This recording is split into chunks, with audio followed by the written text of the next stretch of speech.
13세기 초에 호리즘 왕 무하메드는 주변의 여러 나라들을 정복하여서 대제국을 만들었습니다. 그런데 1219년 몽골 제국의 징기스칸이 진귀한 보물과 함께 사절단을 무하메드에게 보냈습니다. 내용은 우리가 유럽으로 갈 수 있도록 길을 내달라는 것이었습니다. 유럽으로 갈 수 있도록 길을 내달라는 것이었습니다. 그리고 길을 지나는 동안에 어떤 경우에도 호리즘 왕국에 해를 끼치지 않겠다는 것이었습니다. 그런데 당시에 모하메드는 몽골 제국이 팽창하고 있는 강대국이라는 사실을 몰랐습니다. 그냥 동양에 있는 조그만 나라가 아니겠느냐 그렇게 생각을 한 거예요.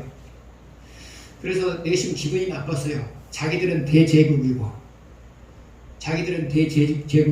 몽골은 소국인데 동등한 입장에서 지금 이야기를 하려고 하거든요.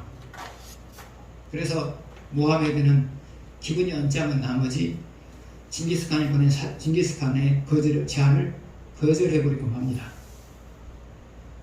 그러나 징기스칸은 포기하지 않습니다. 이번에는 100대의 낙타에다가 중국에서 탈취한 진귀한 보물들을 100대의 낙타에다 싣고 사절단을 보냅니다. 그런데 사절단이 왕을 아련하기 전에 호리즘 제국의 수도였던 사마르칸트 접경에서 사마르칸트의 지사에게 살해를 당하고 맙니다. 그러나 그럼에도 불구하고 징기스칸은 또 포기하지 않습니다. 또 사절단을 보내서 말을 합니다. 그때 우리가 제안했던 내용을 받아주십시오. 그리고 우리 사절단을 죽였던 그 지사를 처벌해 주십시오. 그런 제안을 합니다. 그러나 이번에도 모하메드는 거절을 합니다. 그래서 결국 징기스칸은 호리즘 제국과 전쟁을 선포하게 됩니다. 그리고 짧은 시간 안에 호리즘 제국 전체를 징기스칸이 짓밟아버리고 맙니다. 그래서 모하메드는 도주를 합니다. 그런데 도주한 지 1년 만에 그도 죽습니다. 모하메드는 싸워서는 안 될 사람과 싸움으로 인하여서 그 대제국을 잃어버리고요. 그 다음에 자기 생명도 잃어버렸던 거예요. 그래서 사람은 싸우지 말아야 될 세상하고는 안 싸워야 돼요. 내가 손해보거든요. 그런데 여러분이나 저나 싸워서는 안 될 세상하고 싸우면서 살고 있어요. 그러면 여러분과 제가 싸워서는 안 될 세상은 누구이냐? 그것은 하나님이에요.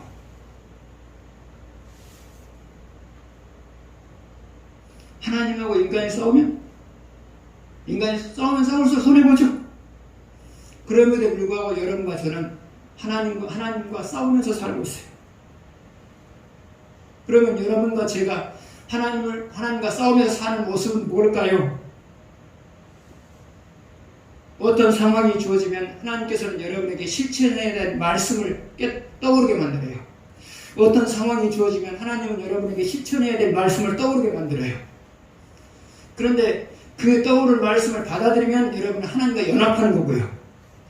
그 떠오르게 해주신 그 말씀을 외면해버리면 하나님과 다투는 거고요.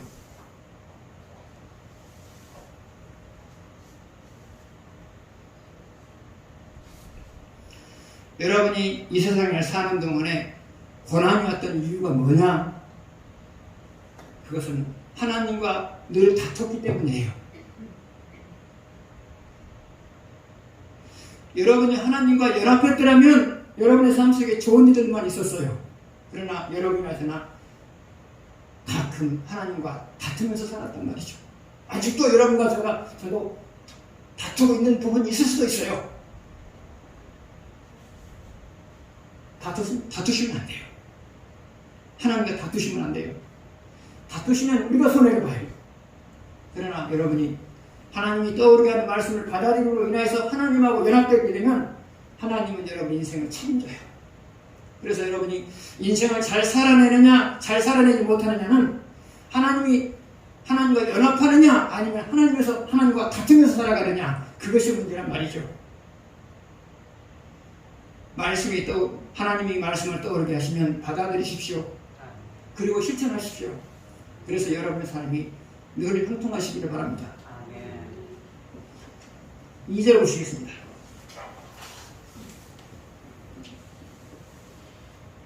같이 읽겠습니다. 나는 경건하오니 내 영혼을 보존하소서. 내 주여 하나님이여 주를 의지하는 종을 구원하소서.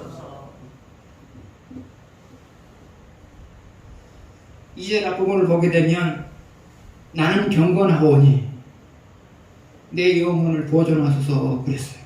나는 경건하오니 내 영혼을 보존하소서 그랬어요. 그럼 여기에서 내 영혼을 보존해달라고 하는 말의 의미는 무엇이냐? 그것은 나를 살려주십시오. 나를 살려주십시오. 나를 살려주십시오. 내 영혼을 보존해 주십시오 하면 나를 살려주십시오 그 말이에요.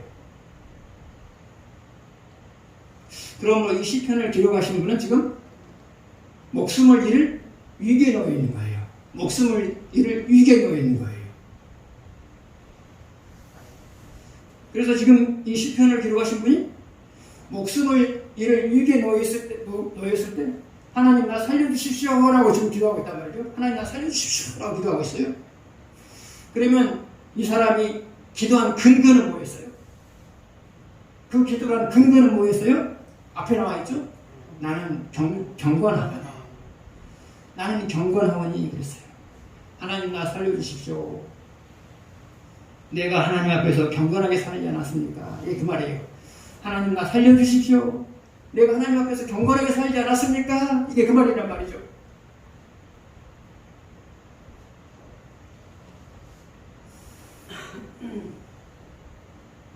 사람이 언제 자신감을 가지고 하나님께서 응답해 주실 것이라는 자신감을 가지고 기도를 하느냐? 언제 하나님 앞에서 자신감을 가지고 기도하느냐? 언제 하나님께서 해결해 주실 것이라는 확신을 가지고 기도하느냐? 그것은 내가 경건할 때예요. 내가 경건할 때예요. 그러면 사람이 경건할 때 하나님께서 내 기도를 들어주시려는 확신을 가지고 기도하는 이유가 뭐냐? 하나님은 인간과 약속을 하셨어요. 그 약속이 뭐냐? 니네들이 경건하게 살면 니네들이 어떤 기도를 해도 나는 들어주시겠다. 이 약속을 하셨단 말이죠.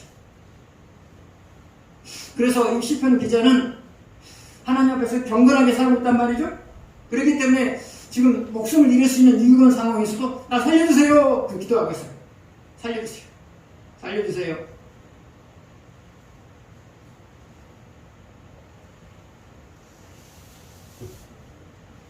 그런데 여러분이 기도한 다음에 하나님께서 들어주실 것이라는 확신을 갖는다고 하는 것은 여러분의 삶에 아주 중요한 영향을 미쳐요. 여러분이 기도한 다음에 확신을 갖으면, 여러분이 기도한 다음에 확신을 갖게 되면 여러분의 삶에 대해서 최선을 다해요. 왜요? 그 일로 인해서 고민을 안 하니까 최선을 다하잖아요. 그러나 여러분이 기도해 놓고도 여러분의 마음속에 확신이 생기지 않으면 자기가 하는 일에 대해서 최선을 다하지 못해요. 왜요? 항상 그 고민거리가 머릿속에 남아있거든요.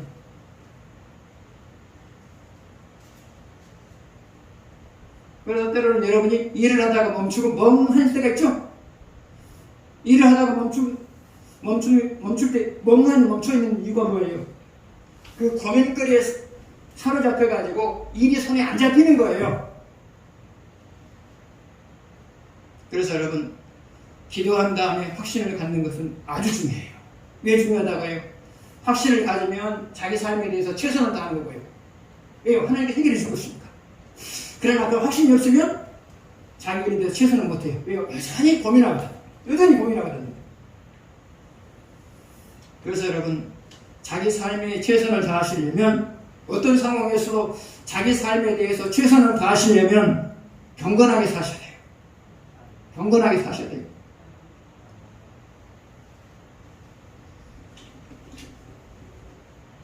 팔절을 보시겠습니다. 같이 읽겠습니다. 주여 신들 중에 주와 같은 자가 없사오며 주의 행하심과 같은 일도 없나이다. 방금 읽은 말씀의 핵심은 바로 이거예요. 하나님은 다른 신하고 다릅니다. 그 말이죠.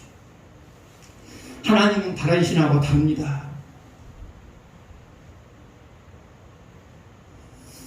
그러면 하나님이 다른 신하고 다른 점이 뭘까요? 첫 번째로는 사랑의 수준이에요. 사랑의 수준이에요. 하나님은 다른 신보다 훨씬 더 수준 높은 사랑을 자기를 섬기는 사람에게 한단 말이죠. 그러면 하나님이 다른 신보다 수준 높은 사랑을 하는 모습은 뭘까요? 첫째로, 다른 신은 인간이 찾아와요. 인간이 신을 찾아와요. 다른 신은 인간이 신을 찾아와요. 그런데 하나님은 인간을 찾아와요. 이게 다른 점이에요. 다른 신은 인간이 찾아가요. 그런데 하나님은 인간을 찾아오세요. 그러면 하나님이 인간을 찾아오시는 것이 수준 높은 사랑인 이유가 뭐냐? 하나님이 여러분을 찾아오셨을 때는 여러분이 하나님 앞에서 선한 짓을 한 것이 없어요. 아니, 선한 짓을 한 것이 없다고 말하는 표현보다도 하나님이 신뢰하는 짓만 하면서 살았어요. 사실이잖아요. 그런데 그 하나님이 그런 우리를 찾아오셔가지고 우리를 구원하시고 우리를 자기 자녀 삼으시고 우리로 하여금 행복에 살 수 있는 기회를 주셨어요. 그래서 하나님이 우리를 먼저 찾아온 것은 사랑 중에 사랑이에요. 그러나 다른 신들은 사람을 찾아가지 않죠. 사람이 찾아와야 되는 거죠. 두 번째로, 하나님이 다른 신들보다 수준 높은 사랑을 하고 있는 모습은 무엇이냐? 그것은 다른 신은 인간이 떠나가도 돌아오게 내버려둬요. 다른 신은 인간이 자기 곁을 떠나가도 내버려둬요. 그러나 하나님은 인간이 떠나가게 되면 돌아오게 만들어요.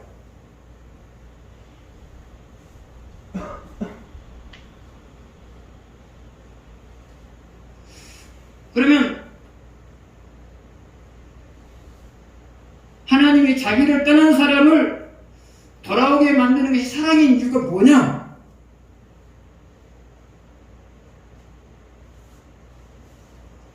사람은 하나님에 붙들려서 돌아왔을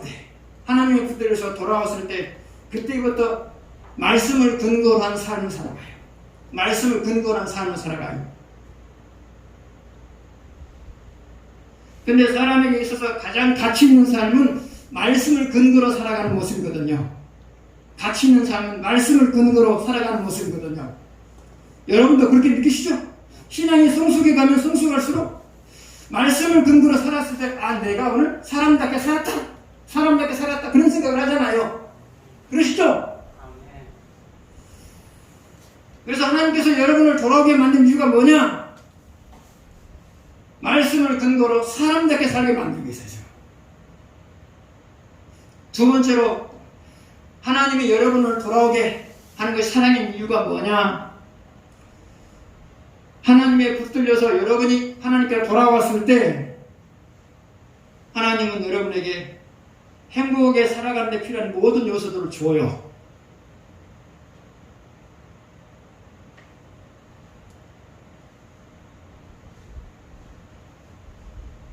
그래서 하나님이 여러분을 돌아오게 하는 목적은 말씀을 근거로 가치 있는 삶을 살게 만들게 하는 것이고요. 또 하나는 하나님의 자녀로서 받아야 될 것을 받으면서 살 수 있게 만들기 위해서 돌아오게 만든다는 말이에요. 그래서 돌아오게 여러분이 하나님을 떠났을 때 돌아오게 만든 그것이 바로 하나님의 사랑이다 그 말이에요.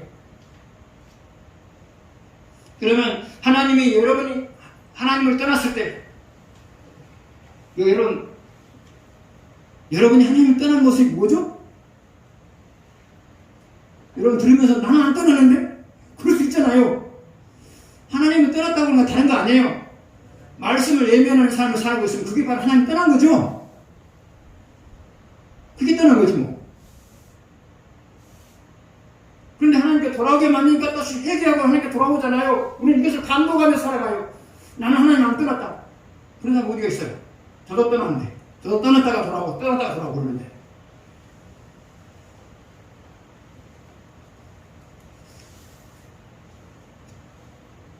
그러면 하나님의 곁을 떠난 여러분을 돌아오게 만드는 수단은 뭐죠? 그것은 징계이죠. 다시 말하면 징계로 인한 고난이죠. 그래서 여러분이 징계로 인한 고난을 받을 때 감사해야 될 이유가 뭐냐? 하나님이 나로 하여금 말씀을 근거로 가치 있는 삶을 살게 만들기 위해서 돌아오게 징계를 하고 있다. 또 하나, 하나님을 섬기는 자로서 하나님으로부터 받아야 될 것을 받을 수 있는 조건을 형성해 주시기 위해서 나로 하여금 지금 징계를 하고 있다. 크게 보셔야 돼요. 그래서 고난이 올 때 고난 그 자체를 생각하면 괴로운 거고요. 그 고난을 통해서 하나님께서 내게 주실 것을 생각하면 감사하는 것이고요. 그래서 여러분 징계로 인한 고난이 왔을 때 감사하셔야 돼요. 왜요? 하나님이 나를 많이 사랑하기 때문에 그 일을 하신 거거든요.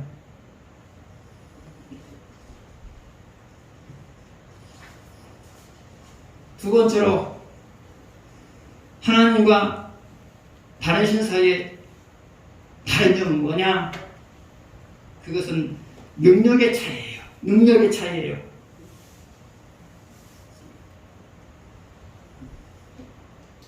그러면 하나님이 다른 신과 능력 면에서 차이가 있음을 보여주시는 일들은 뭐냐? 첫 번째로 다른 신은 자기를 섬기는 사람들을 변화시키지 못해요. 다른 신들은 자기를 섬기는 사람들을 변화시키지 못해요. 그러나 하나님은 자기를 섬기는 사람들을 변화시켜요. 그러면 하나님이 자기를 섬기는 사람들을 변화시킨다고 하는 것은 무엇을 말하느냐?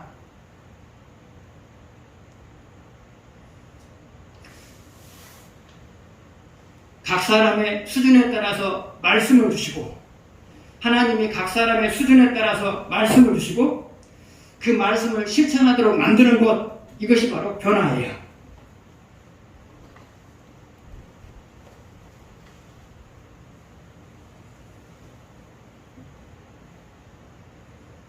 그러면 하나님께서 여러분에게 말씀을 주시고 그 말씀대로 살아갈 수 있도록 하시는 방법은 뭐냐? 첫 번째로는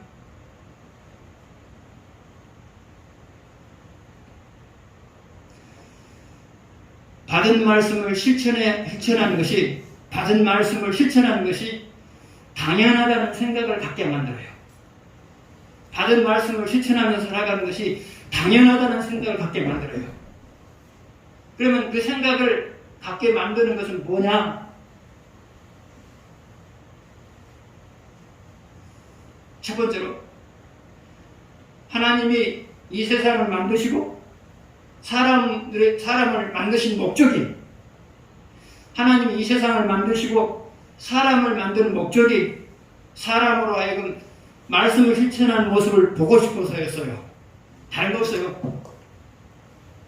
하나님이 이 세상을 만든 목적도 사람이 하나님 주신 말씀을 실천하는 모습을 보고 싶어서 만든 거고요. 이 세상을요. 하나님이 여러분을 만드셔서 이 세상에 보내신 목적도 여러분이 말씀을 지키는 모습을 보고 싶어서였어요. 다른 거 없어요. 하나님 여러분이 뭘 기대하겠어요? 뭘 기대하냐고요? 하나님의 기대는 그거밖에 없어요. 이것을 하나님께서 알게 하세요. 여러분은 이것을 알게 하신단 말이죠. 그래서 내가 말씀을 반드시 지켜야 되겠다, 그런 마음이 들고요. 두 번째로, 하나님이 여러분으로 하여금 말씀을 실천하는 것이 당연하다라고 느끼게 만드는 것은 뭘까요?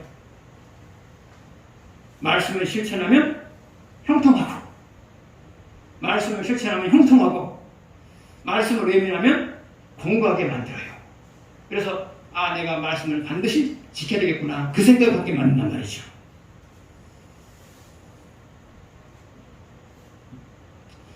하나님은 여러분에게 말씀을 주세요. 그리고 그 말씀을 실천하면서 살아가는 것이 당연하도록 느끼게 만들어요. 그래서 여러분을 변화시켜요. 그러나 다른 신들은 변화를 못 시켜요. 그래서 다른 신을 섬기는 사람들하고 하나님을 섬기는 사람들하고 인격적인 삶에 있어서 차이가 있는 이유가 바로 그거예요. 다른 신들은 자기를 섬기는 사람들을 변화시키지 못해요. 그런 능력이 없거든요. 그러나 하나님은 자기를 섬기는 사람들을 변화시켜요. 그래서 여러분 지금 신앙생활을 하고 있는 거잖아요. 두 번째로, 하나님과 다른 신 사이에 능력의 차이는 뭐냐?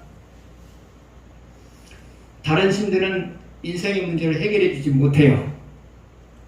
왜 그러느냐? 다른 신들은 죽었거든요. 다른 신들은 죽었거든요. 여러분, 불쌍히 움직이는 거 봤어요? 항상 그 자리에 있잖아요. 잠깐만 이거 움직이는 거 봤어요? 이미 지옥에 갔잖아요. 그 영혼이. 다른 신들은 인생의 문제를 해결해 주지 못해요. 왜 그렇다고요? 다른 신들은 다 죽었어요.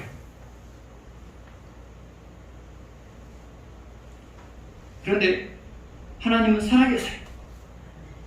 하나님은 살아계세요. 살아계실 뿐만 아니라 무에서 유를 창조하신, 무에서 천지 만물을 창조하신 그 능력으로 인간의 문제를 해결해 줘요.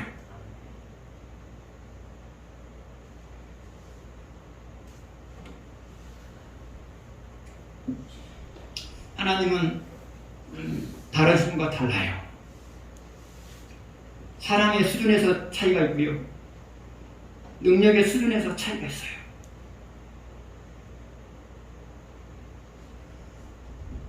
그러면 시편 기자가 하나님은 다른 존재와 다릅니다, 다른 신들과 다릅니다, 이 말을 왜 했을까요? 하나님은 다른 신과 다르기 때문에 내 인생의 문제를 해결해 주실 수 있습니다, 그 말이에요. 하나님은 다른 신과 다르기 때문에, 다른 신과 모든 면에서 다르기 때문에 내 인생의 문제를 해결해 줄 수 있는 분입니다 라는 신앙 고백을 하고 있는 거예요. 하나님은 다른 신과 달라요. 모든 면에서 달라요. 그래서 여러분, 하나님을 섬기고 있다는 것에 대해서, 여러분이 하나님을 섬기고 있다는 것에 대해서 자부심을 가지시고요. 또 하나, 능력이 많으신 그 하나님을 섬기고 있기 때문에 항상 하나님 때문에 희망을 가지고 사시라, 그 말이에요.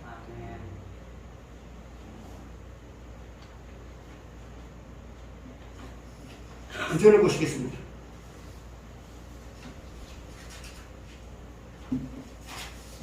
구절을 같이 읽겠습니다. 주여, 주께서 지으신 모든 민족이 와서 주 앞에 경배하며 주의 이름에 영광을 돌리리이다.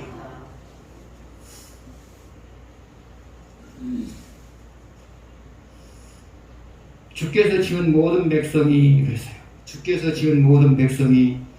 그러면 주께서 지은 모든 백성은 누구를 가리켜요? 주께서 지은 모든 백성이 그랬어요? 다시 말하면 하나님께서 지은 모든 백성이 그랬단 말이죠. 그러면 하나님께서 지으신 백성의 범위는 어디까지일까요? 이 세상에 존재하고 있는 모든 사람이에요. 이 세상에 존재하고 있는 모든 사람이에요. 그러면 하나님 지은 백성의 범위가 이 세상에 존재하고 있는 모든 사람의 이유가 뭘까요? 이 세상에 존재하고 있는 모든 사람은 누구의 후손이에요? 아담과 하의 후손이잖아요. 하의 후손이잖아요. 그런데 하나님의 마음은 뭘까요? 모든 민족에 대한 하나님의 마음은 뭘까요? 모든 민족이 하나님을 예배할 수 있는 그날이 오는 거예요. 하나님의 마음이 뭐냐? 인류를 향한 하나님의 마음은 뭐냐? 그것은 모든 인류가 하나님을 예배하는 그날이 오는 거예요. 이 시편을 읽어본 사람의 다윗의 마음은 뭐냐? 이 세상에 존재하고 있는 모든 사람들이 하나님을 예배하는 그날이 오기를 바라는 거예요. 그러면 여러분의 소원이 뭐여야 되느냐? 그럼 여러분의 소원 중에 가장 귀한 소원은 뭐냐? 이 땅에 존재하고 있는 모든 사람들이, 아니 좋게 말하면 동해에 있는 모든 시민들이 하나님을 예배할 그날이 오는 것, 이것을 소원을 두고 여러분이 사셔야 돼요. 이것을 소원을 두고.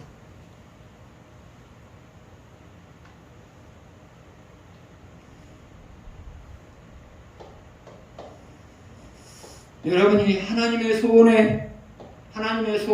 소원을 두고 살아가게 되면 하나님이 그 사람을 많이 기뻐하실 거예요. 하나님의 소원을 두고 하나님의 소원을 두고 하나님의 소원이 이루어지기를 바라는 마음으로 살아가는 사람, 하나님의 소원이 이루어지기를 바라는 마음으로 노력하는 사람, 이런 사람들을 하나님께서는 많이 기뻐하실 거예요. 많이 기뻐해요.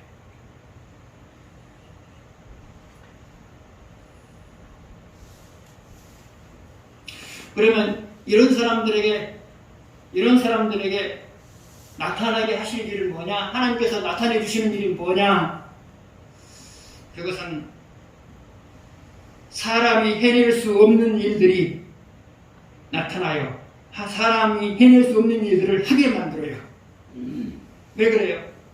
여러분의 삶 속에 사람이 해낼 수 없는 일들이 해내지게 됐을 때 주변 사람들이 여러분을 위해서 나도 한번 하나님을 섬겨볼까? 라는 생각을 갖는단 말이죠.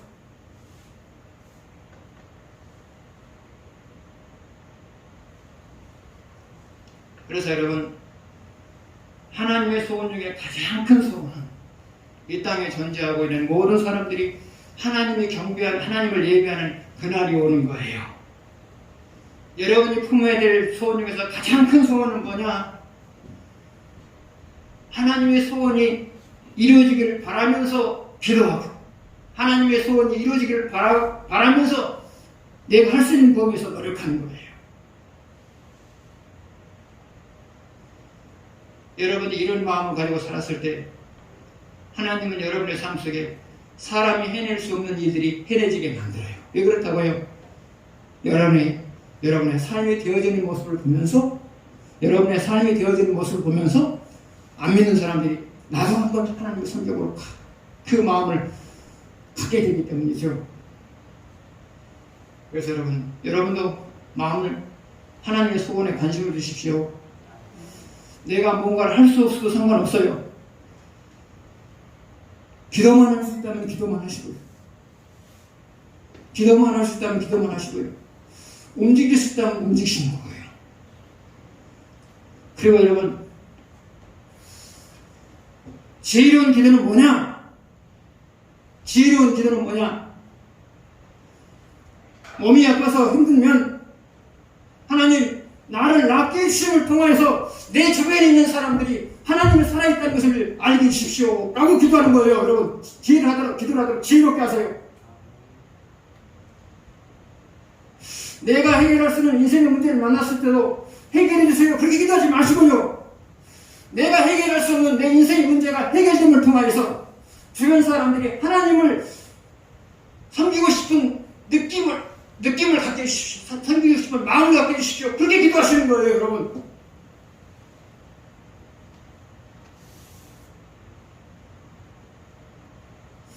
내 삶의 질이 개선되기를 바랄 때도 마찬가지예요. 하나님, 내 삶의 질이 개선되게 해주십시오. 그렇게 기도하지 마시라고요. 내 삶이 더 나아질 수 없는 상황에서 내 삶이 나아짐을 통해서 안 믿는 사람들이 하나님의 살아계심을 보고 하나님을 섬길 수 있는 마음을 갖게 해주십시오. 이렇게 기도하시는 거예요, 여러분.